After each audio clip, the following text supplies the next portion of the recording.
चर्चा में प्रवेश करने वाले हैं। एक बात को विशेष ख्याल रखियो, चाय न निकालियो। तुम्हारे लगन में नहीं आए, बुलगुआ में नहीं आए, भगवान की कथा में आए हो जब मर्यादा के खिलाफ है। भैया भाई धनक देर में बीड़ी पहुंचा दियो, सिगरेट पहुंचा दियो। भैया आदमी तो घरे आया हो और हो सो हम के धर दियो आदि मिला के गया है, स्वागत तो करने आए। व्यास गद्दी की बड़ी मर्यादा है प्यारे। बाद में तो हम के जजमान तुम्हारा रसगुल्ला खुआए सो को हमारे बाप को कहे जा रहा लगत उनकी लग रही, हमारा खर्चा तो होने नहीं है। पर ये व्यास पीठ की मर्यादा है, जल पिलवाओ, जल की कोई दिक्कत नहीं। हमाओ भैया विशेष नियम है। हम आपसे ज्यादा अहंकार वस्तु नहीं, पर ठाकुर जी की कृपा बस कह रहे हैं। हमें कभी आप गर्मी में बुला लेना कथा को और ठीक 12 बजे बैठना, हम आपको रात के 9 बजे तक कथा कहेंगे। पर एक बूंद जल आज तक हमने अपनी व्यास गद्दी पे गले में नहीं डाला, एक लौंग नहीं खाई, आज तक का रिकॉर्ड है। और ये हमारा शुरू से नियम है। हमारी इतनी व्यास गद्दी पे किसी को परमिशन नहीं है लौंग खाने की, वो कोई बना रहे। क्योंकि आपकी नजर में ये तखत हो सकत है, मंच हो सकत है, पर मेरी नजर में साक्षात मेरे नारायण की गोदी है मेरे लिए। जितनी देर में यहाँ बैठा हूं मैं भगवान की गोदी में बैठा हूं और आप लोग भगवान के चरणों में विराजे हो। इसलिए आइंदा इस चीज का विशेष ख्याल रखना, कहीं भी कथा हो। जितनी देखो धर्मो रक्षति रक्षता, अगर तुम धर्म की रक्षा करोगे तो धर्म तुम्हारी रक्षा करेगा, सीधा सीधा सिद्धांत है। तो आज हम तृतीय दिवस के मंगलमय चरित्रों में प्रवेश करें, क्योंकि आज मंगलवार भी है। निवेदन आप सबसे इस दास का फिर वही है, जितना अधिक से अधिक हो सके इस मानव जीवन में भगवान का नाम ले लेना। क्योंकि और कुछ काम में आने वाला नहीं है। आपके पास कितनी भी संपत्ति क्यों ना हो, या ऐसे भी समझ लो, अगर आपके पास संपत्ति है तो आप भाग्यशाली हो। सबके यहां संपत्ति नहीं होती। अगर भगवान ने आपको पैसा दिया है तो आप भाग्यशाली हो, पर पैसे से सब कुछ नहीं होता। उसके साथ आपको स्वस्थ भी होना चाहिए। पैसा के संगे स्वस्थ भी भाव चाहिए। अब तुम्हारे नरसिंहपुर जिले में ऐसे ऐसे दद्दाहर पड़े होंगे तो खुद नहीं पता कि हमारा जायदाद कितनी है। मनो डॉक्टर ने कह दी मर जाओ, तुम तेल को बूंदा करे के भीतर सरक जाओ तो करोड़ों की जायदाद धरे हैं, मूंग की दाल को पानी पी रहा है चम्मच से निचो निचो। अब बताओ का चाट ले वो जायदाद को कि घर के संगे बांधने के करोड़ों कमाए थे तो 10 लाख तो धरा ही दे बार दे संगे गली में काम यहाँ है।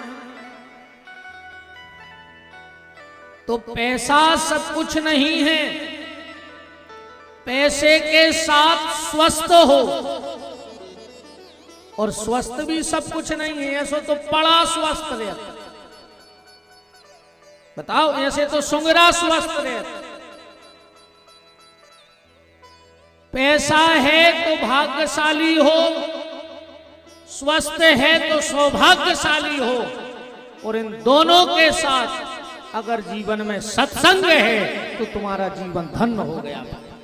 अगर सत्संग है तो नातर तो स्वस्थ पड़ा है।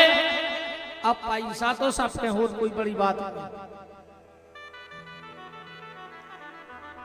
निवेदन देखो, भगवान ने तुमसे क्या मांगा? तुम्हारे गुरु ने और गोविंद ने तुमसे क्या मांगा?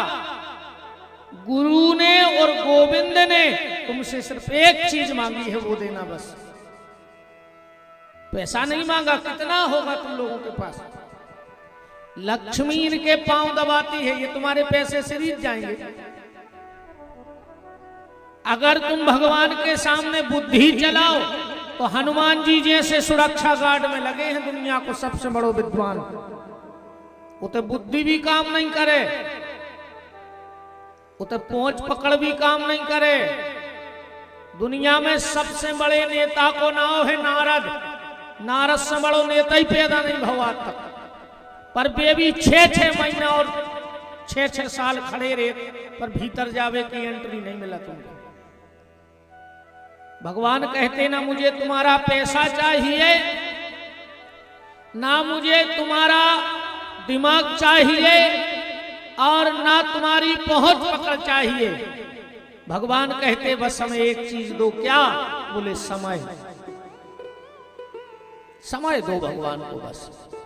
और अगर तुमने भगवान को अच्छे में समय दिया तो गारंटी है जिस दिन तुम्हारे ऊपर बुरा समय आएगा तो भगवान तुम्हें अपना समय दे के उस समय को अच्छा कर देंगे।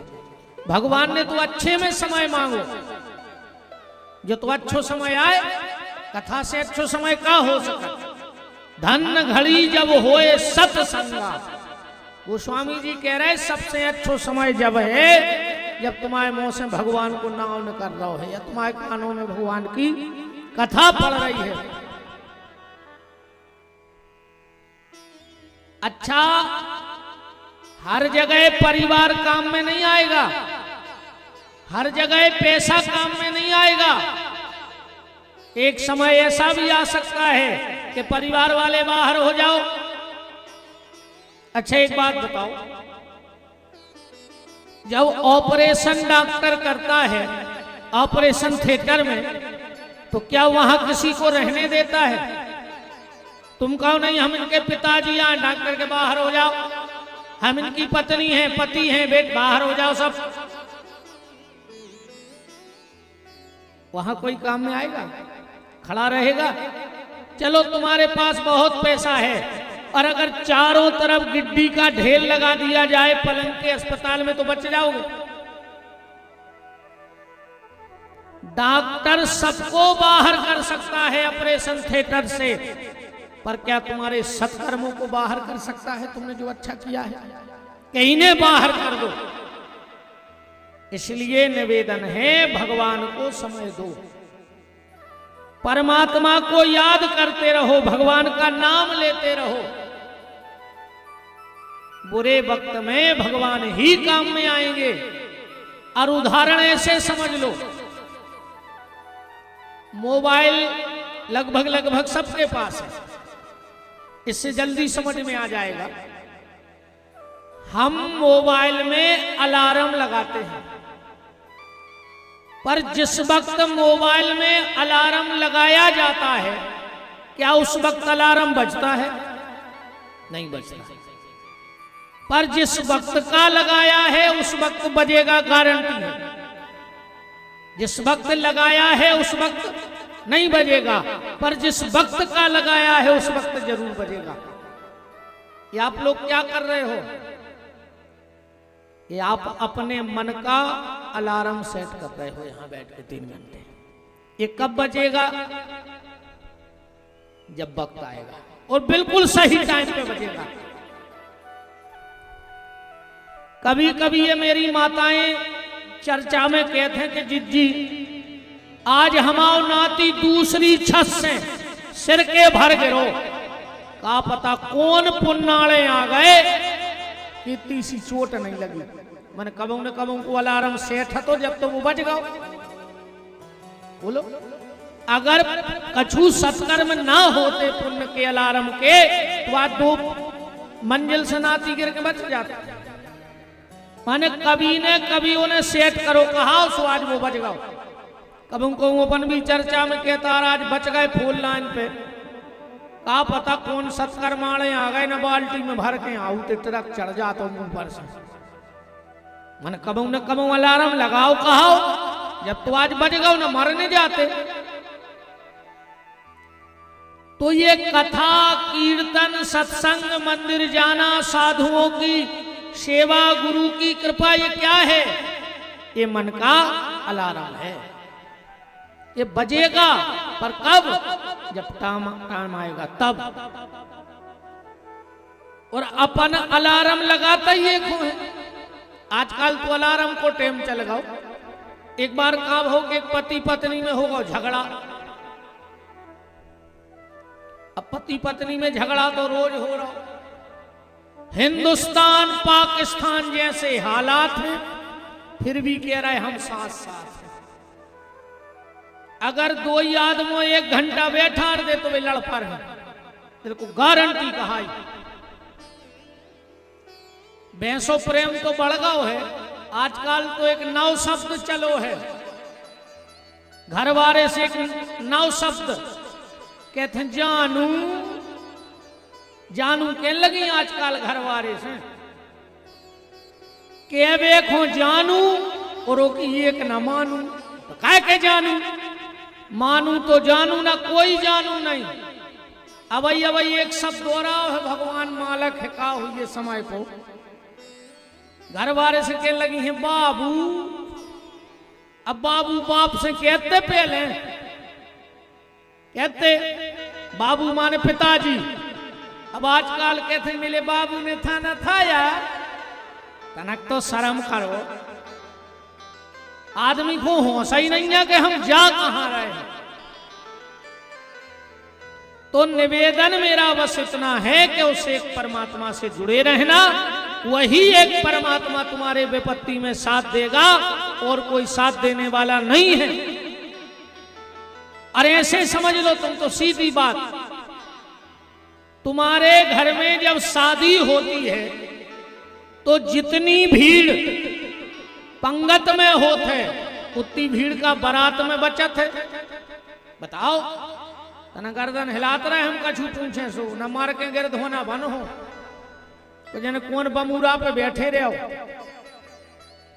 जे गिरद होना कुआं जे पेल के स्रोत आए जो कथा में मारे से धरे रहते। भगवान ने कहा तो मुंह न मटकात। तो महाराज कछु पूछत थे सो अब बैठो बैठो मुंह मटकात रहे। ठीक। जितनी भीड़ हमारे यहाँ पंगत में होती है उतनी भीड़ बारात में नहीं होती। जितनी भीड़ बारात में रहती है उतनी भीड़ जयमाला में नहीं बचत। और जितनी भीड़ जयमाला में रहते उतनी भीड़ चढ़ाई में नहीं बचत। और जितनी भीड़ चढ़ाई के समय रहते उतनी भीड़ विदाई में नहीं बचेगा बचत है। विदाई में लड़का अकेला खड़ा होगा और लड़की अकेली खड़ी होगी। यही बात दिमाग में डाल लो प्यारे। जब इते की विदाई में कोई संगे खड़ो नहीं भाव और जोन दिना इते से विदाई हुई ओ दिना को संगे खड़ो हुई। बताओ देखो द्रौपदी का तो कितना बड़ा परिवार था कि नहीं था? अर्जुन भीम नकुल सहदेव दुष्टर उस सभा में द्रोणाचार्य कृपाचार्य धृतराष्ट्र सब बैठे थे पर सब तमाशा देखते रहे। सहायता किसी ने नहीं की जब द्रौपदी की साड़ी खींची तो की थी।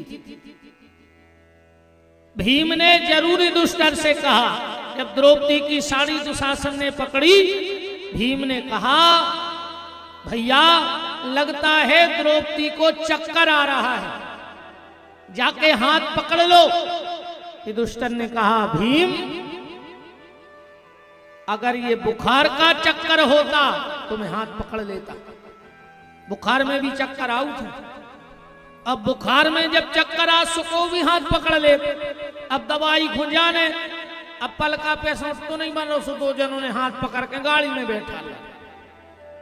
अस्पताल पहुंचे, दो जनों ने हाथ पकड़ के डॉक्टर के बैठा लिया।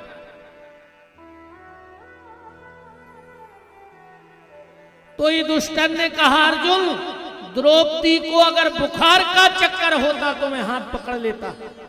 पर द्रौपदी को बुखार का चक्कर नहीं है। भीम ने कहा फिर?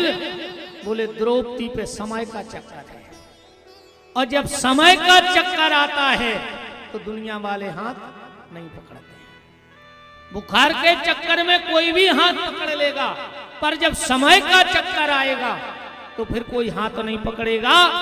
जब द्रौपदी की साड़ी खिंची तो कौन आया? बांके बिहारी आए कि नहीं आए? दुनिया ने तो सहारा नहीं दिया, क्योंकि समय के चक्कर में कोई साथ नहीं देता। जब समय का चक्र घूमता है तो अपने भी रास्ता कट के चले जाते हैं। उस समय भगवान ही हमारे सहारे होते हैं। तो जब द्रौपदी की साड़ी खिंची तो बांके बिहारी, और जब अपनी नाड़ी खिंचे आखिरी में कने खिंचे, पूरे घर के घेरे रे पर कोई बचा पे। तो जब द्रौपदी की साड़ी खिंची तो बांके बिहारी, हमारी आपकी जब नाड़ी खिंचेगी तो बांके बिहारी ही काम आएंगे। इसलिए उस एक को पकड़ेगा। अच्छा, एक को भी बड़ो प्यारो खेल है, समझना एक का खेल। जब एक और एक मिल जाएं तो दो हो जाते। जब एक और एक मिल जाएं तो कितने हो जाते? दो। जब एक और एक मिल जाएं और अगल बगल में खड़े हो जाएं तो 11 हो जाते। वो संगठन कही जाती। एक और एक अगर एक हो जाए तो हमारे भारत में उसको आध्यात्म कहा जाता है। एक और एक मिलकर एक ही देवे तो वो हमारे देश का आध्यात्म है। और एक को एक से मिलने ना दिया जाए, एक को एक से मिलने ना दिया जाए, बाह्य कूटनीति।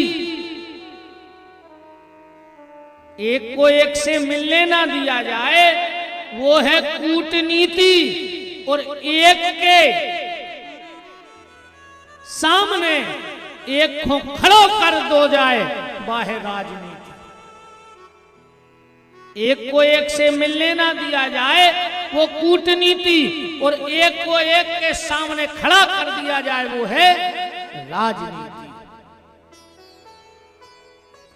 पर इस एक परमात्मा के बने रहो।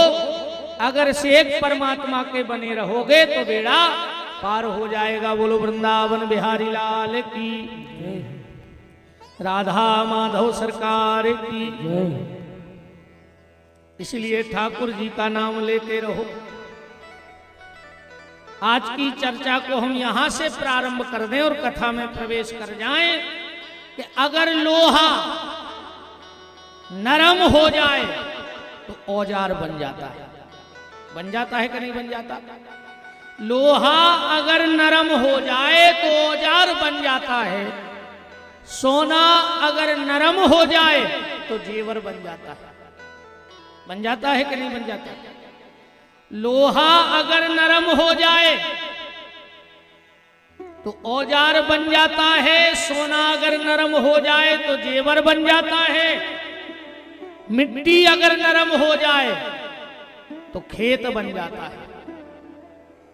आटा अगर नरम हो जाए तो रोटी बन जाती है। और अगर आज का आदमी अगर नरम हो जाए तो इंसान बन जाएगा। इसमें कोई दो मत नहीं है।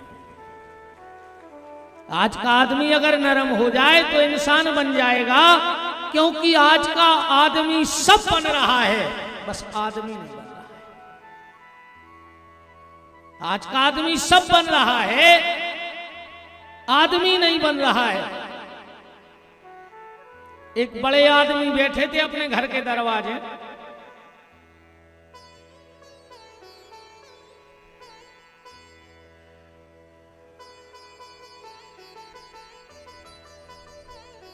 सीतानाथ भगवान की जय। अरे भैया तना पीछे बारी सड़के आओ, खिसके आओ। माँ बहन जी हर तुमने भी खिसके आओ, और का खिसके आओ। नैसा रखो।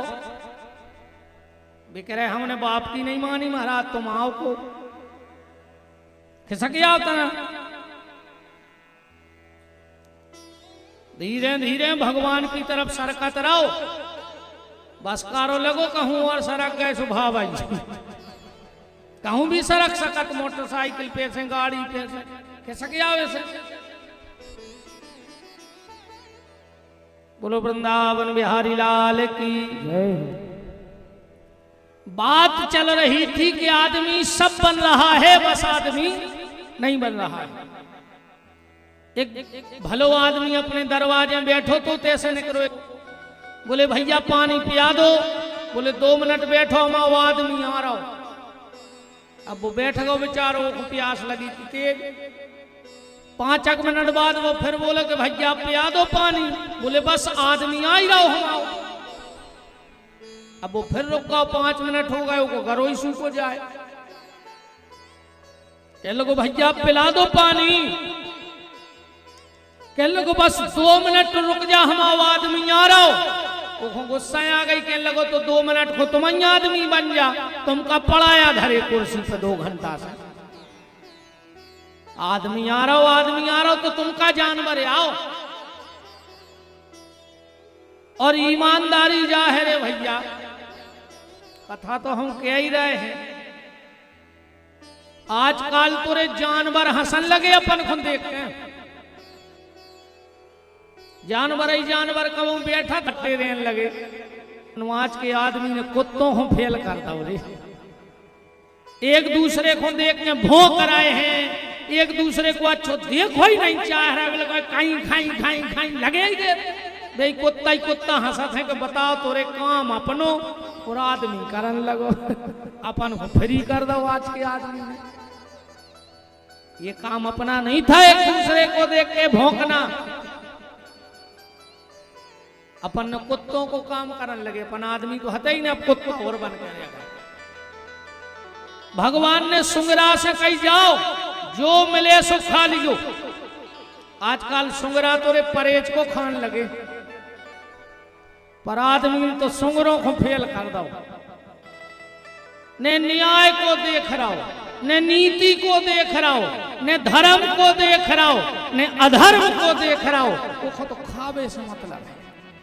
और आजकल तो कहावत ही चल रही, हम भी खाएं तुम भी खाओ, योजना का लाभ उठाओ। खाचा देखो जितो में लग जाए सो बताओ। ऊंट अपन को देखते हंसत। भगवान ने ऊंट से कही थी जाओ गर्दन उठा कर चलियो। आजकल ऊंट गर्दन झुका के चल रहा हो, पर आदमी को तना घनी घनी जयराम जी कर ले। मैं कहूँ 10-20 आदमी कम कर है, काय के लगे अब 2 दे बस, अब उन पचाने पे उनके डरे रहे मनो हिसाब को खावे दे हैं। खुद को लड़का ले फूल नहीं लिया है घरे खारी के, कई काय कई दाऊ कहीं बांधे पीपर पे नहीं के नहीं उठा ले। अभी मर गौ रे वो अटारी बना तो रोके फूल गांव के बाहर टंगे पीपर पे। जे 2 नशेनी लगा के दीवाल पोता थे दिन के दिना, चाहे खुद गिर के मार जाए। अब वो दीवाल में बैठ भी है और बब्बा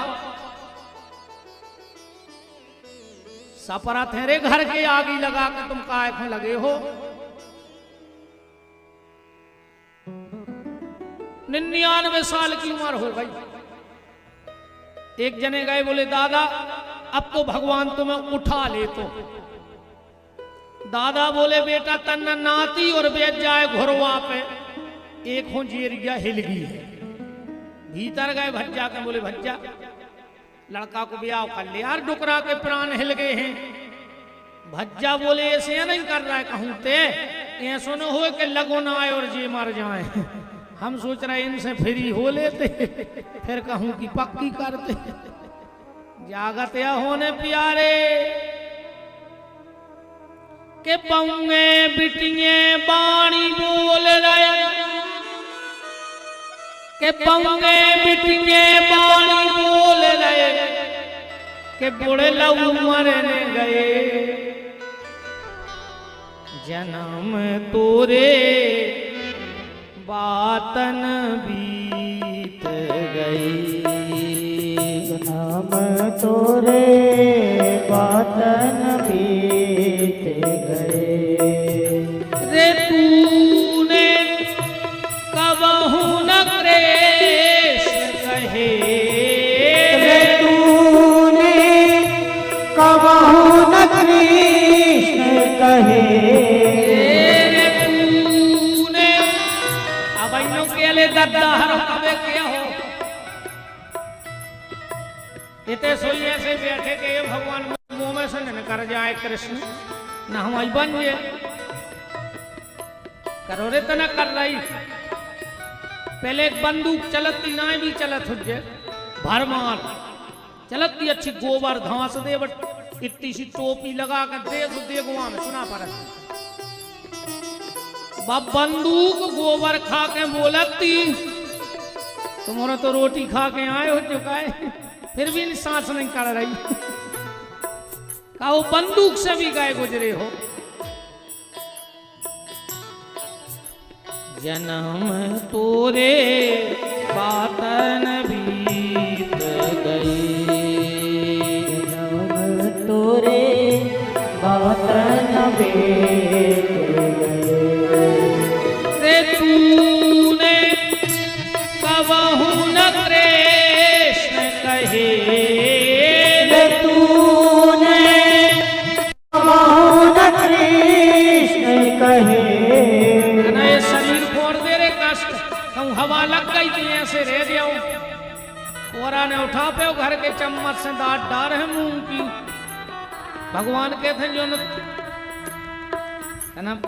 ले कहूँ बच जाए तो रे तूने कबहू न कृष्ण कहे, रे तूने कबहू न कृष्ण कहे, जन्म तोरे बातन बीत गई, जन्म तोरे बातन बीत गए, जन्म तोरे बातन बीत गई, जन्म तोरे बातन बीत गए। कल आपने सुना था राजा परीक्षित को श्राप लग गया। संपूर्ण राज्य का त्याग करके परीक्षित गंगा के घाट पे पहुंच रहे हैं। 45 साल पहले भीड़ लग गई थी कथा सुनने वालों की। पांव रखने की जगह नहीं थी सुखकाल पे। क्यों? जब राजा परीक्षित का जन्म हुआ युधिष्ठिर जी ने ब्राह्मणों से कुंडली बनवाई और जब कुंडली बचवाई तो ब्राह्मणों ने कह दिया महाराज वैसे तो ये बालक आपके कुल का सूर्य होगा पर जब यह 45 साल का हो जाएगा तो सर्प के काटने से इसकी मृत्यु हो जाएगी। युधिष्ठिर जी तो घबरा गए, बोले पंडित जी हरो कछु उपाय। ब्राह्मण बोले महाराज चिंता न करो, जो भगवान परीक्षित को बचाने गर्भ में आए थे वही गंगा के घाट पे पहुंच जाएंगे। युधिष्ठिर ने कह दिया हमें चिंता नहीं अपनी उन्हें चिंता हमारी है, हमारी जान का रक्षक चक्र सुदर्शनधारी है। अब हमें कोई चिंता नहीं है। तो जब बात कानों कान फैल गई कि 45 साल बाद भगवान प्रकट होंगे गंगा के घाट पे, तो जो बड़े बड़े यमलात्मा महात्मा साधु संत योगी अति तपस्वी गुफाओं में बैठे थे वो गुफाएं छोड़ छोड़ गंगा के घाट पहुंच गए। बोले क्यों? बोले हमें भगवान मिले चाहे न मिले पर ब्राह्मणों की भविष्यवाणी झूठी नहीं होगी। तो परीक्षित हो तो भगवान आए तो उनके चक्कर में हम सब दर्शन हो जाए ठाकुर जी के। परीक्षित जैसे ही पहुंचे, बड़े बड़े महात्मा बैठे हैं, परीक्षित ने हाथ जोड़ के प्रश्न किया, मेरी मानस किम कर्तव्यो, मरने वाले को आखिर क्या करना चाहिए? और परीक्षित ने कहा, कौन कहता है कि ब्राह्मण बालक ने हमें श्राप दिया है? ब्राह्मण बालक ने तो हमारा भला कर दिया, ना ब्राह्मण बालक श्राप देता, ना हमारा घर छूटता, और ना हम गंगा का मनो ऐसी दोस्ती बिल्कुल करी। आज से कसम खा के जाना कि जो भी मेरा ऐसा दोस्त होगा, आज से वो दोस्ती भागवत में चला जाओ, अब वो मेरा दोस्त नहीं। स्पष्ट कह दियो, बात करने तो सलीका से करो, वरना हमें कोई जरूरत नहीं।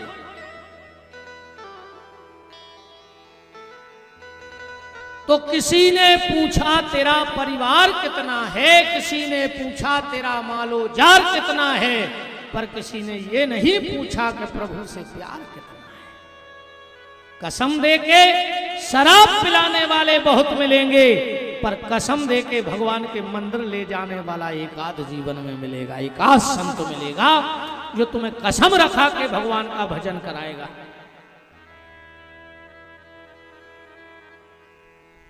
परीक्षित ने कहा, हमने इसे माला नहीं पहराई। अच्छा एक और बता, ईमानदारी, नाराज नहीं हो तो कह ही दाया भाव, अब हो जाओ सो माओ का कर ले, 3 दिन हो गए, 4 दिन और सही जगह भी ऐसे ही नहीं, आदि ने अभी यहाँ है तो और अच्छो आए आदमी के जो अच्छो रहो, महाराज ने आधों ने बंद कर दवा। संत को ने माला पहराओ, ने पांव धोआओ, ने आरती उतारो, उसे तो अपने फायदा की बात पूछ ले। अब फिर ईमानदारी जाया है कि माला ने को भगवान से मतलब आया, ने को गुरु जी से मतलब आया। माला पहरावे तो आदमी लिस्ट सबके नाम लिखे गए, जो ट्राली वाले को भूल गए, सबके नाम लिखे, सबने माला पहराई, महाराज ने आंखें मूची और वो टेक्टर लाए फेरे, काय कहने लगे हमारी ट्राली दे दे, हमारी ट्राली और हमारी नाम नहीं है माला पहरा दे। तो संत से ये मत पूछो, तुम तो संत से जा पूछो कि भगवान में मन कैसे लगे है।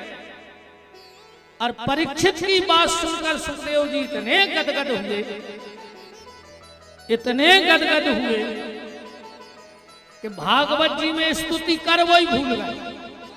सुखदेव जी ने ये नहीं बोली, एक भी शब्द स्तुति को नहीं आऊंगा, सीधी भागवत चालू। कहां से? द्वितीय स्कंद में प्रथम अध्याय का पहला श्लोक और पहला शब्द सुखदेव जी के मुंह से क्या निकला? बरिया हितम निर्पा आत्मा विततम सांपुंसा श्रोतायादिशुया परा। बा शब्द से भागवत चालू है। अच्छा रामायण कहां से चालू है? वाई शब्द से रामायण चालू है। घर जाकर पहलो शब्द देखिए वा। वर्णानमर्थ संघानाम रसानाम छंदसापि मंगलानाम च कर्तारौ वंदे वाणी विनायक। तुलसीदास जी ने भी बा शब्द से निकालो पहलो, और सुखदेव जी ने भी बा शब्द निकाला। क्यों? इसलिए निकाला